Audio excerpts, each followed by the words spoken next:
তো হ্যালো বন্ধুরা, কেমন আছো তোমরা সবাই? আশা করছি ভালো আছো। তো দেখো, আজকে আমরা পড়বো অদ্ভুত আতিথেয়তা, ক্লাস 8-এ। ঠিক আছে, ক্লাস 8-এ কিন্তু চ্যাপ্টার, এটা চ্যাপ্টার নাম্বার হচ্ছে 2। ঠিক আছে, তো এই চ্যাপ্টারটা কিন্তু খুবই মজাদার। ঠিক আছে, তোমরা কিন্তু অবশ্যই কিন্তু ভিডিওটা লাস্ট অবধি দেখো, আর আশা করছি এটা বুঝে যাবে। ঠিক আছে, খুবই কিন্তু মজাদার জিনিস, মজাদার চ্যাপ্টার আছে।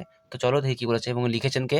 লিখেছেন হচ্ছে ঈশ্বরচন্দ্র বিদ্যাসাগর। ঠিক আছে, তো চলো দেখি কি বলেছে আজকে আমাদের গল্প। দেখো, খানিকটা সাধু ভাষা অ্যাড করা আছে, কিন্তু তোমাদের চিন্তা না, আমি ঠিক ভালো করে বুঝিয়ে দেবো। ঠিক আছে, তো দেখো কি বলেছে। একদা আরব জাতির সহিত মূর্দিকের সংগ্রাম হইয়াছিল। সহিত মানে সঙ্গে। ঠিক আছে, বেশ বলে দিই, দুই জাতির কথা আছে। একটা হচ্ছে আরব জাতি, আর একটা হচ্ছে মুর জাতি। এই দুই জাতির নিয়ে কিন্তু এই গল্পটা আছে। ঠিক আছে, তো সেটা বলে দিলাম। তো কি বলছে, একদা আরব জাতির সহিত সঙ্গে মূর্দিকের সংগ্রাম হয়েছিল। সংগ্রাম মানে বুঝতে আর কি, যুদ্ধ আর কি হয়েছিল, তাই না? আরব জাতির সঙ্গে মূর্দিকের। বেশ, আরব সেনা বহুদূর পর্যন্ত এক মোর সেনাপতির অনুসরণ করে। ঠিক আছে, আরব সেনা কি হয়, একটা মোর সেনাপতিকে কিন্তু অনেক দূর পর্যন্ত আগে অনুসরণ মানে যে পিছু করে। ঠিক আছে, তিনি অশ্বরোহণে ছিলেন, মানে ঘোড়া, অশ্বরোহণে ছিলেন মানে ঘোড়া ছিলেন। প্রাণ ভয়ে দ্রুত বেগে পলায়ন করিতে লাগিলেন। প্রাণ ভয়ে দ্রুত বেগে, খুব তাড়াতাড়ি তারা কিন্তু সে পালাতে শুরু করলেন, তাই না? বেশ, আরবেরা তাহার তাহার অনুসরণে বিরত হইলেন। তিনি স্বপক্ষীয় শিবিরের উদ্দেশ্যে গমন করিতে লাগিলেন। ঠিক আছে, কি বলছে, আরবরা তার যে তাকে অনুসরণ করছিল, তাকে বিরত রইলেন, মানে আর পারলেন না তাকে ধরতে, তার চোখে হয়তো উধাও হয়ে গেল। তিনি স্বপক্ষীয়, এবার তিনি ভাবলেন যে বেশ, আমাকে আর তারা করছে না, আরব সেনাপতি কে ভাবছে, মুর সেনাপতি, তাহলে আমি কি করি, স্বপক্ষীয় মানে নিজস্ব শিবিরের উদ্দেশ্যে গমন করি, চলে যাই আমি শিবিরের উদ্দেশ্যে। কিন্তু তাহার দিগ্ভ্রম জন্মিয়াছিল। তার কিন্তু দিগ্ভ্রম মানে তারা কিন্তু দিক আর কিন্তু ভুলে গিয়েছিল। ঠিক আছে, এর জন্য দিক নির্ণয় করিতে না পারিয়া দিক নির্ণয় করিতে না পারিয়া তিনি বিপক্ষের শিবির সন্নিবেশ স্থানে উপস্থিত হইলেন। তার জন্য কি হলেন, তিনি বিপক্ষে মানে হচ্ছে তার বিপক্ষের, হ্যাঁ, শিবিরে কিন্তু তিনি পৌঁছে গেলেন। কে? মুর সেনাপতি।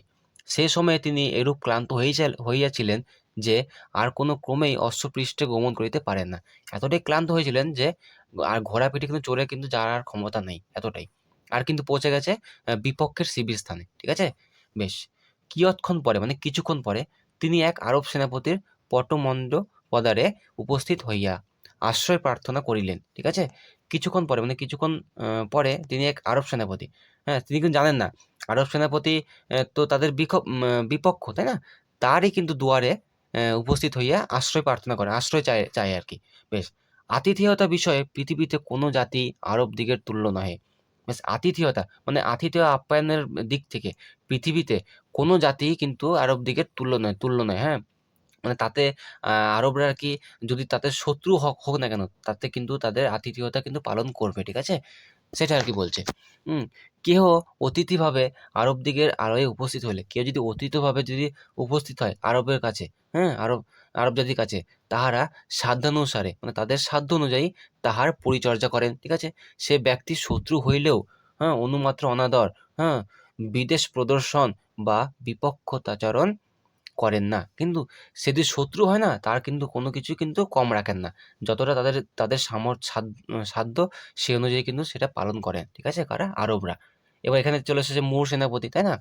বেশ, আরব সেনাপতি তৎক্ষণাৎ প্রার্থীরত আশ্রয় প্রদান করিলেন। ঠিক আছে, আরব সেনাপতি তাকে কিন্তু প্রদান করিলেন, আশ্রয় তাকে দিলেন, এবং তাহাকে নিতান্ত ক্লান্ত ও পিপাসায় মানে খিদেও পেয়েছে প্লাস পিপাসা মানে জল তেষ্টা পেয়েছে, হ্যাঁ, এবং ক্লান্ত দেখে একান্ত অভিভূত দেখিয়া আহারাদির উদ্যোগ করিয়া দিলেন। ঠিক আছে, মানে তাকে খাবারের কিন্তু উদ্যোগ করিয়া দিলেন, যেহেতু তাকে দেখছে না, তার ক্লান্ত লাগছে, খিদে পেয়েছে, পিপাসা পেয়েছে। মূর সেনাপতি ক্ষুণ্ণিবৃত্তি পিপাসা শান্তি মানে খানিকটা ক্ষুণ্ণিবৃত্তি, খানিকটা পিপাসা শান্তি ও ক্লান্তি পরিহার করিয়া, কিছুক্ষণ ক্লান্তি পরিহার মানে ক্লান্তি আর কি খানিকটা কেটে গিয়ে করিয়া উপবিষ্ট হইলে বন্ধুভাবে মানে বন্ধুর মতো ভাবে, এবার একটু সুস্থ হয়েছে, বন্ধু মতো ভাবে এবার উভয় সেনাপতির কথোপকথন হইতে লাগিল, মানে এবার গল্প করছে ধরো আর কি, হ্যাঁ, একে অপরের সঙ্গে কথা বলছে।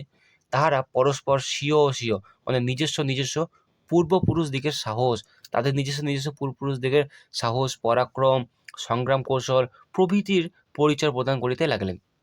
প্রভৃতি বিষয়ে কিন্তু তারা কিন্তু গল্প করছে তারা নিজেদের পূর্বপুরুষদের ব্যাপারে। এই সময়ে সহসা আরব সেনাপতির মুখ বিবর্ণ হইয়া গেল। এই গল্প করতে করতে আরব সেনাপতির মুখ বিবর্ণ হইয়া গেল।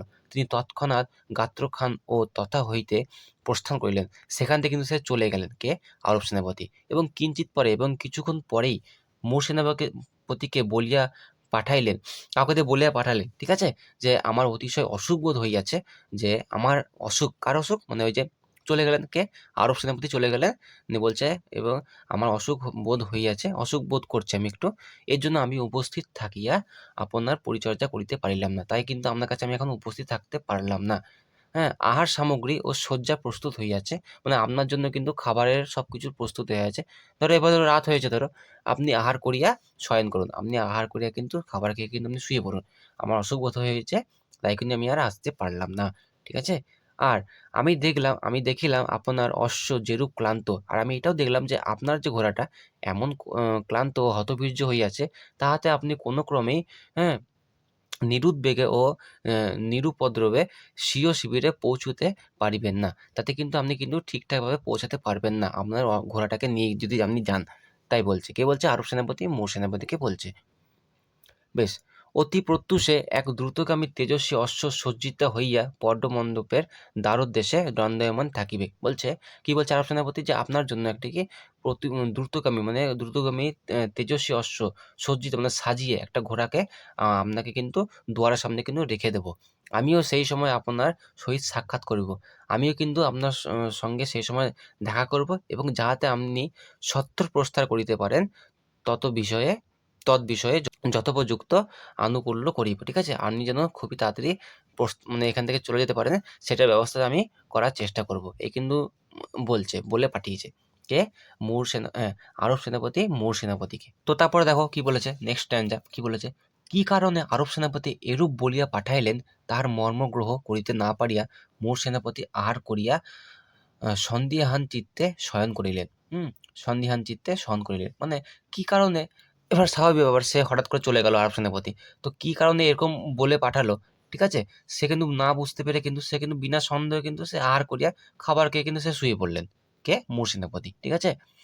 রজনী শেষে আরব সেনাপতির লোক তাহার নিদ্রাভঙ্গ করাইল, ঠিক আছে। রজনী শেষে বলতে তখন আর কি সূর্যোদয় আর কি হয়নি আর কি, তার আগেই জাস্ট সেনাপতির লোক কিন্তু তাকে নিদ্রাভঙ্গ করাইল, এবং কহিল এবং বলল, আপনার প্রস্থানের সময় উপস্থিত, না আপনার যাওয়ার সময় এখন উপস্থিত, গাত্রখান ও মুখ প্রক্ষালনাদি করুন। তার মানে হচ্ছে মুখ চোখ আর কি ধুয়ে নিন, ঠিক আছে। আহার প্রস্তুত, আমার জন্য কিন্তু খাবার প্রস্তুত আছে, তাই বলছে। হ্যাঁ, সেনাপতিরা কিন্তু তাকে ডাকলো এবং বলছে মুখ-টুখ ধুয়ে নিন, আপনার জন্য খাবার প্রস্তুত আছে। সেনাপতি শয্যা পরিত্যাগ পূর্বক, হ্যাঁ, মুখ প্রক্ষালনাদি সমাপন করিয়া আহার স্থানে উপস্থিত হইলেন, ঠিক আছে। সবকিছু মুখ-টুখ ধুয়ে কিন্তু সে কিন্তু আহার যে স্থান, সেখানে কিন্তু উপস্থিত হইলেন, চলে গেলেন সেখানে। কিন্তু সেখানে আরব সেনাপতি আরব সেনাপতিকে দেখিতে পাইলেন না, কিন্তু সেখানে কিন্তু আরব সেনাপতিকে কিন্তু দেখতে পাইলেন না। হুম? কোথায়? যেখানে খাবারের স্থানে। শুধু দেখছেন সে একাই নিচে আছে। পরে দ্বারদেশে উপস্থিত হয়ে এবার আহার-পাহার করিয়ে নিয়েছেন। এবার দ্বারদেশে উপস্থিত হইয়া দেখিলেন তিনি সজ্জিত অশ্বের, হ্যাঁ, মুখরশ্মি ধারণ করিয়া দণ্ডায়মান আছে।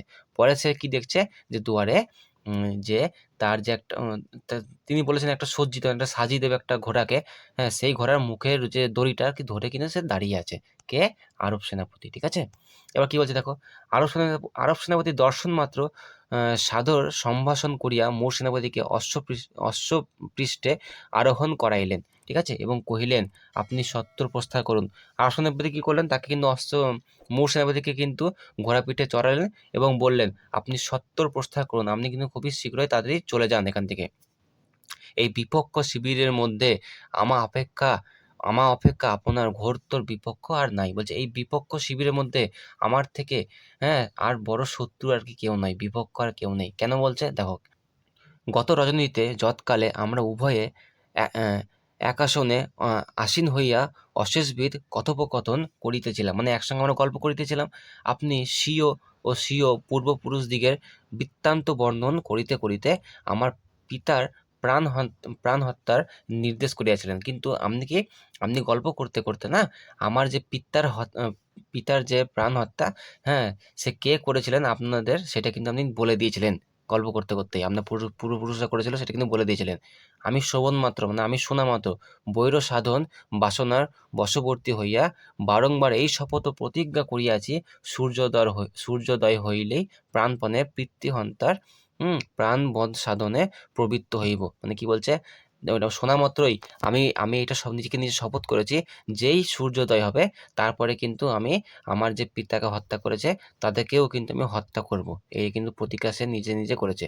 হুম কি বলছে, এখনো পর্যন্ত সূর্যের উদয় হয় নাই, আর এখনো পর্যন্ত কিন্তু সূর্য কিন্তু উদয় হয় নাই, কিন্তু উদয়েরও অধিক বিলম্ব নাই, আবার উদয় হতেও কিন্তু বেশি দেরি নাই। আপনি সত্বর প্রস্থান করুন, মানে আপনি এখান থেকে তাড়াতাড়ি চলে যান। মানে সূর্য যদি উদয় হয়ে যায় তাহলে কিন্তু আমি হত্যা করবো আপনাকে, এটা আর কি বলতে চাইছে। এখন আপনার বড় শত্রু। হুম আমাদের জাতীয় ধর্ম মানে এখনো শত্রু না, এখন হচ্ছে আতিথেয়তা আপ্যায়ন আছে। যেই সূর্যোদয় হয়ে যাবে আতিথেয়তা কিন্তু চলে যাবে, ঠিক আছে। আমাদের জাতীয় ধর্ম এই, হ্যাঁ, প্রাণান্ত সর্বশান্ত হইলেও অতিথির অনিষ্ট চিন্তা করি না, ঠিক আছে। কি বলছে, ওদের ধর্ম এটাই যে যতই হোক কিনা অতিথি কিন্তু অনিষ্ট চিন্তা কিন্তু করে না, ঠিক আছে। এটাই তো আতিথেয়তা, তাই না, আরব জাতির। কিন্তু আমার পটমণ্ডপ হইতে বহির্গত হইলে কিন্তু আমার এই দুয়ার থেকে, হ্যাঁ, বহির্গত চলে গেলেই আপনার আপনকার অতিথি ভাব অপগত হইবে। আপনার যে অতিথি ভাবটা ছিল না সেটা কিন্তু চলে যাবে, এবং সেই মুহূর্ত অবধি আপনি স্থির জানিবেন আমি আপনকার প্রাণ সংহারের নিমিত্ত প্রাণপণে যত্ন ও অশেষ প্রকারের চেষ্টা পাইব। এবং তখন থেকে আপনি জানতে পারবেন যে আমি হচ্ছে সেই ব্যক্তি, আপনাকে কিন্তু অশেষ চেষ্টা করবো আপনাকে আপনার প্রাণটা নেওয়ার জন্য। এই হচ্ছে বলছে, ঠিক আছে। তারপর কি বলছে, এই যে অপর অশ্ব সজ্জিত হইয়া দণ্ডায়মান আছে দেখিতেছেন, মানে ওকে যার একটা আম সাজিয়ে দিয়ে দিয়েছে ঘোড়া। আরেকটা কিন্তু ঘোড়া পাশে দাঁড় করানো রয়েছে। সেটা বলছে, ওটা দেখেছেন? সূর্যোদয় হইবা মাত্র দয় যেই হবে আমি উহাতে আরোহণ করি, আমি ওইটাতে চেড়ে বিপক্ষভাবে, মানে বিপক্ষভাবে কি বলছে? বিপক্ষভাবে কি বলছে? আপ আ আপনকার অনুসরণ প্রবৃত্ত হইব। মানে এই ঘোড়াটা করে কিন্তু আপনাকে আবার অনুসরণ পিছু করব তাই বলছে।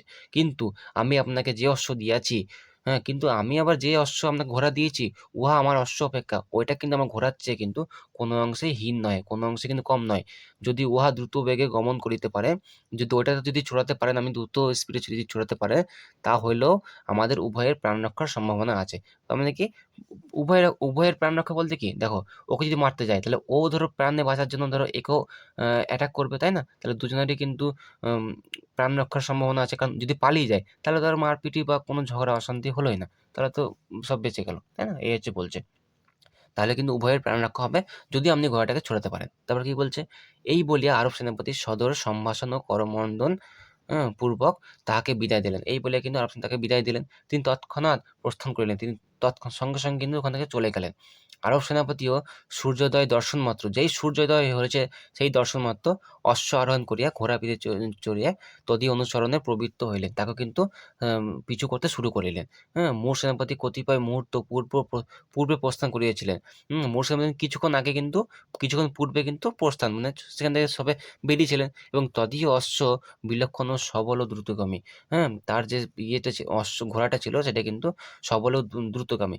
এজন্য তিনি নির্বিঘ্নে স্বপক্ষীয় শিবির সন্নিবেশ স্থানে উপস্থিত হইলেন। ঠিক আছে? যেহেতু শক্তিশালী ছিল তার ঘোড়াটা যেটা দিয়েছিল, তার জন্য কিন্তু সে সঠিক সময়ে কিন্তু স্বপক্ষীয় নিজের যে শিবিরে সেখানে কিন্তু উপস্থিত হইলেন। ঠিক আছে? আরব সেনাপতি সবিশেষ যত্ন ও নিরতিশয় আগ্রহ সহকারে তাহার অনুসরণ করিতেছিলেন। তাহা কিন্তু আগ্রহ সহকারে অনুসরণ পিছু করছিলেন যে তাহাকে ধরবই আমি। কিন্তু তাহাকে স্বপক্ষ শিবিরে প্রবিষ্ট হইতে দেখিয়া, কিন্তু তাহাকে ওই যে নিজস্ব শিবিরে প্রবেশ করতে দেখিয়া এবং অতঃপর আর বৈর সাধন সংকল্প সফল হইবার সম্ভাবনা নাই বুঝিতে পারিয়া, মানে এবং যেহেতু দেখল যে সে নিজের শিবিরে চলে গেছে এবং এই কাজটা আমার আর সফল হবে না, সফল হবার সম্ভাবনা আর নেই, সেটা বুঝতে পেরে কি করল? স্বীয় শিবিরে প্রতিগমন করিলেন। আরব সেনাপতি নিজেও কিন্তু ঘুরে নিজের শিবিরে কিন্তু স্বীয় শিবিরে কিন্তু চলে এলেন। ঠিক আছে? এই ছিল আজকের গল্প। ঠিক আছে? তোমাদের কেমন লাগলো অবশ্যই জানিও। যদি ভালো লাগে অবশ্যই লাইক, শেয়ার কিন্তু সাবস্ক্রাইব কিন্তু করতে হবে। ঠিক আছে? কেমন লাগলো অবশ্যই জানিও। ঠিক আছে? আমি একটু স্পিডে বলছিলাম তাই একটু আটকে যাচ্ছিল। তো এগুলো ম্যানেজ করে নিও। আর কিছু যদি বুঝতে অসুবিধা হয় তাহলে অবশ্যই কমেন্টে জানিও। ঠিক আছে? তো চলো, থ্যাংক ইউ।